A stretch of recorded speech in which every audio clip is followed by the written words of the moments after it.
Hello there friends, welcome back to another episode of Generation Tech. My name is Al. The Rebel Alliance Starfighter Corps was built from scratch by Antok Merrick and Garvin Dries, two Planetary Defense Force pilots who served in the Birujansi Rarefied Air Cav. Like many planetary defense forces, the Empire approached this unit and offered them jobs in the newly founded Imperial Navy. The two rejected the offer and retired because they viewed the Empire's TIE force as, quote, hollow and unimaginative compared to the Rebel Alliance's Starfighter Corps. At the time, the Alliance Starfighter Command was headed by General Jando Dana, a Republic-era naval officer who captained one of the first Imperial-class Star Destroyers. His experience was invaluable to the burgeoning Rebel fleet, but his experience was more focused on naval doctrine, logistics, and setting up a training system for bridge officers to command the growing number of capital ships that the Alliance Navy had at their disposal. Simply put, the Rebel Alliance had a lot of heart, but it didn't have a lot of experience. And without former Republic naval officers or even separatist naval officers, the Rebel Alliance lacked actual experience in how to fight a war. Antok Merrick and Garvin Dries would take the basic framework laid out by General Dodana and the High Command and turn it into an actual fighting force. And as mentioned before, they were not fans of the TIE Fighter's more disposable and short-range capabilities, and were strong supporters of adopting the T-65B X-Wing platform, along with developing mixed fighter wings with specialized ships dedicated for certain roles. It was actually a very bold decision considering how poor Rebel logistics and maintenance were at the time. With each new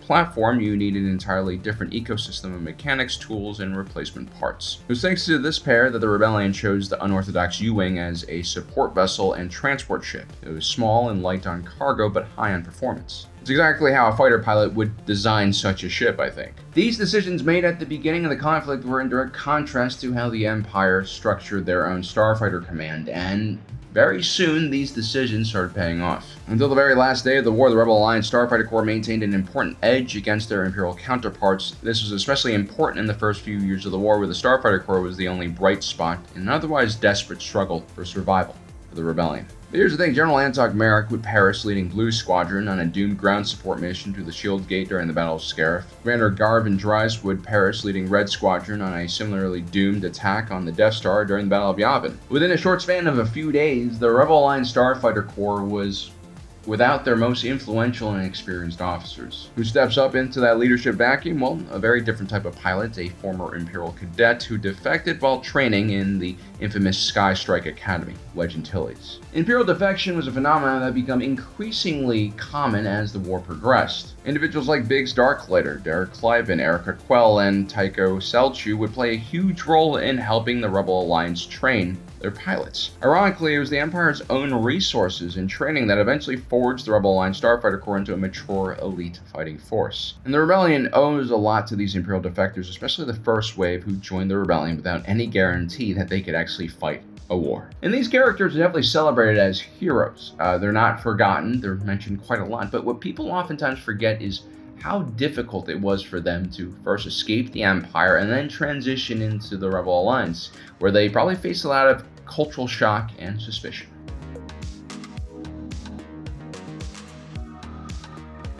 The Imperial Academy training pipeline is brutal. It twists and shapes individuals into specific molds. One does not just learn skills and develop experience, they must survive a total transformation of who they are. Emperor Palpatine and the Imperial High Command wanted the dedication, competence, and loyalty of a clone trooper without the expense and infrastructure required to grow soldiers in vats. But molding a diverse mix of naturally born citizens from all across the galaxy into a fighting force proved to be far more difficult. The Empire would adopt a galaxy-wide series of standardized tests in an effort to find the most talented and gifted individuals in the Empire. Those who performed well were given slots into a variety of secondary Imperial military academies that were run by one of the branches of the armed forces. The most sought-after branch to join was usually the Imperial Navy, and the culture in these schools was quite demanding and toxic. Discipline was enforced at the highest levels. The cadets were pushed physically and mentally beyond their limits. There were also mandatory propaganda sessions to indoctrinate the individuals, and more importantly, there was just a ruthless amount of competition. And this competition would soon get out of hand in a lot of ways, because violence and even murder of fellow cadets was more or less accepted as long as you got away with the deed. And this is just the chaotic nature of being in the Empire. And this oftentimes limited very intelligent and talented individuals who just weren't as ruthless or had a mind for politics or social climate, which was extremely important in the academy. This meant there was a constant struggle for survival in the education system, and it made young Imperials very distrustful for one another. Most people had to change how they interacted with other people. They had to create a shell around their real personality in order to protect themselves. This is basically how the Sith always set up things. The higher-ups maintained power by making sure the individuals below them were constantly at each other's throats, trying to claw their way up the ladder. This culture only became more intense and more competitive if you were at the top of your class. And if you were smart and talented enough to be at the top of your class, you then went to a specialized academy where you can pursue the career of being a bridge officer or becoming a fighter pilot. The individuals who chose the route of the fighter pilot were less interested in politics and leadership. These were mostly pure adrenaline junkies, high-performance individuals who wanted to test themselves on the most dangerous battlefields in the galaxy. The egos of these individuals had to be through the roof. They had to have enough confidence to think that they could survive in a disposable TIE fighter. This is kind of the crazy thing about the Empire. The amount of resources they placed in training these pilots was ridiculous. But at the same time, they placed them in essentially disposable TIE fighters without any shields or real protection. But of course, instead of being pissed off by this lack of concern over their safety, TIE fighter pilots soon embraced their ship's lack of shielding as a badge of honor and a testament to their skill. The culture I'm describing is probably extremely tiring to live in, especially if you are a rational individual, and those were oftentimes the people who tried to defect first. What was left were basically bullies who really embraced this type of system, and people too afraid to leave, followers.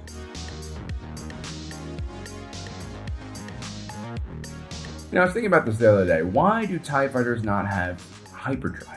I understand the need to mass-produce TIE fighters at a very cheap cost per unit, but hyperdrives can also be mass-produced and costs can be lowered. One could argue that the tactical and strategic advantages of a hyperdrive-equipped starfighter far outweighs the costs. It immediately expands the effectiveness of every platform it's based on as well. But the Empire is not run by rational individuals. It's run by an obsessive dictator who is always afraid of the people rebelling against him, especially individuals in the military. So I believe that the TIE fighters were created without hyperdrives to prevent defection.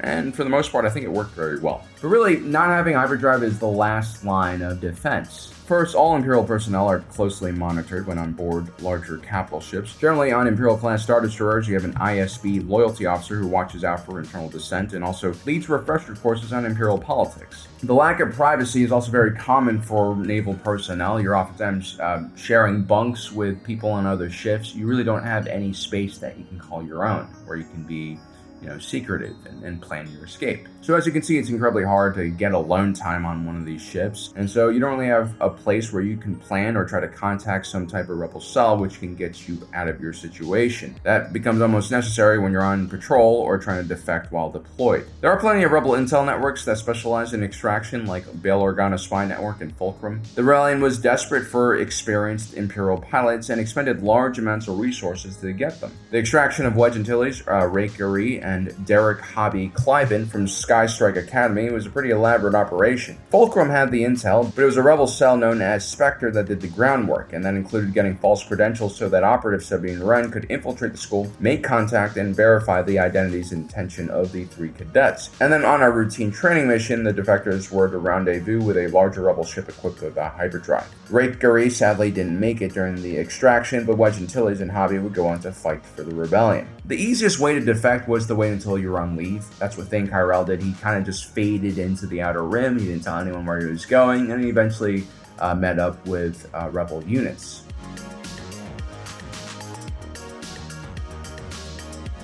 The discipline and state of readiness of the Rebel Navy would have shocked Wedge and Hobby when they first arrived. Everything in the Empire was documented, cataloged, and closely monitored, and it made it very difficult for an individual to be themselves. But the flip side was, this was a very well-oiled machine. Individuals weren't assigned a specific TIE fighter or maintenance team. Pilots were rotated into available starfighters. The TIE fighter was famous for its low maintenance. The twin-ion engine had no moving parts in it. It was an engineering marvel. And so you had a very impersonal relationship with your ship, but things always worked as they should. The Rebel Alliance, on the other hand, was a complete mess, especially in the early years. There was a hodgepodge assembly of all sorts of different fighters. Yes, some units were mainly comprised of new X-Wings or A-Wings, but there were also many units that ran Y-Wings, ARC-170s, Z-95 headhunters, and all sorts of random platforms from the past. It wasn't unusual for some units to have less than 50% of their fighters operational. It wasn't unusual for a starfighter to be out of commission because there were no parts. It also wasn't unusual for mechanics to cannibalize an entire starfighter to make sure a few other ones are going to be operational. Proton torpedoes were also heavily controlled by Imperial regulators, as were other munitions, and so it wasn't uncommon for there to be only 1 or 2 proton torpedoes in a flight or even in an entire squadron. And so, even though Rebel Starfighters were far more feature-packed and robust than their Imperial counterparts, their reliability was always in question. And while the culture of the Rebel Alliance Navy was far more laid back, there were also disadvantages to this as well. Overall, Rebel pilots were far less skilled than their Imperial counterparts. Most were former transport or bush pilots with flight experience but limited knowledge in how to be a fighter pilot. And even though a Rebel pilot is more likely to abandon their own pursuit to help you knock off an enemy on your tail, the ability of that Rebel pilot is probably going to vary greatly. The type of missions that Rebel pilots flew were quite different from the Empire. These were usually pretty simple missions that avoided combat at all costs. Instead, the focus was more on navigation. And since Rebel ships were hyperdrive equipped, you had to get used to boring and very long flights through hyperspace at FTL speeds. This is usually followed by a quick and intense attack run on an Imperial facility or convoy that usually lasted no more than a few minutes, followed by a quick retreat back into hyperspace. This was a completely different mentality from Imperial pilots who loved confrontation and loved engaging the enemy. So while you're mentally adjusting to all of this, you have to remember that a lot of people, especially people who have lost family members or friends to the Empire, they're all going to be very suspicious of who you are. When Versio and Del Mico voluntarily defected to the rebellion, their first stop was detention and debriefing by Rebel intelligence. Because they were Imperial Special Forces, special attention had to be paid to them. But because they defected pretty late in the war, the rebellion at the time was overwhelmed by people defecting. Probably made it easier for them. Other pilots like Erica Quell were treated with even more suspicion, primarily because she was a part of the infamous 204th Imperial Fighter Wing, aka Shadow Wing, which partook in Operation Cinder and numerous other war crimes. She would be recruited by New Republic intelligence to hunt down her former colleagues. But there was a complete lack of trust from her handlers towards her, which kind of makes sense. In this case, her defecting so late in the war made her seem like she was actually running away from a sinking ship rather than someone who was actually committed to the rebellion. And so Erica Quell was subjected to routine checks by an Imperial interrogation droid, who surprisingly is very good at these type of jobs. Most Imperials in the layers of the war went through this type of program, even the ones who were assigned to active duty. And she was pretty lucky. While most Imperial officers and enlisted men and women were given general amnesty, individuals like her who participated in Operation Cinder, aka egregious war crimes, were usually imprisoned. It was her usefulness to Rebel intelligence that ultimately saved her. At the end of the day, making the leap from the Empire to the Rebellion was no easy task. It was physically and mentally exhausting experience that involved extreme levels of danger and possibility of imprisonment or execution if one was caught. Adapting to the Rebellion was also no easy feat. And perhaps the last thing we didn't talk about is some Imperial pilots were lucky enough to serve in units that actually weren't super toxic and felt more like a family than a group of Sith apprentices who were trying to kill each other. There was a sense of shame and guilt for abandoning your comrades in arms. Even if you don't agree with the politics of the Empire, you've already made connections with a lot of its soldiers. Erica Quell had developed a very close relationship with some of the people she had served with in Shadow Wing, and that was something she thought about a lot. The loss of identity that one experiences when they go from being an elite TIE fighter pilot to an untrustworthy defector is also quite difficult to swallow. And it's because of this I'm very respectful of these individuals, because I think the choices they made were extremely difficult, but at the same time, without them, I don't think the Rebel Alliance would have been able to succeed. Well, I hope you enjoyed today's video. Don't forget to subscribe and hit that notification button down below so you don't miss out on the rest of our awesome content. My name is Alan, reminding you that my allegiance is to the Republic, to democracy. I'll see you next time.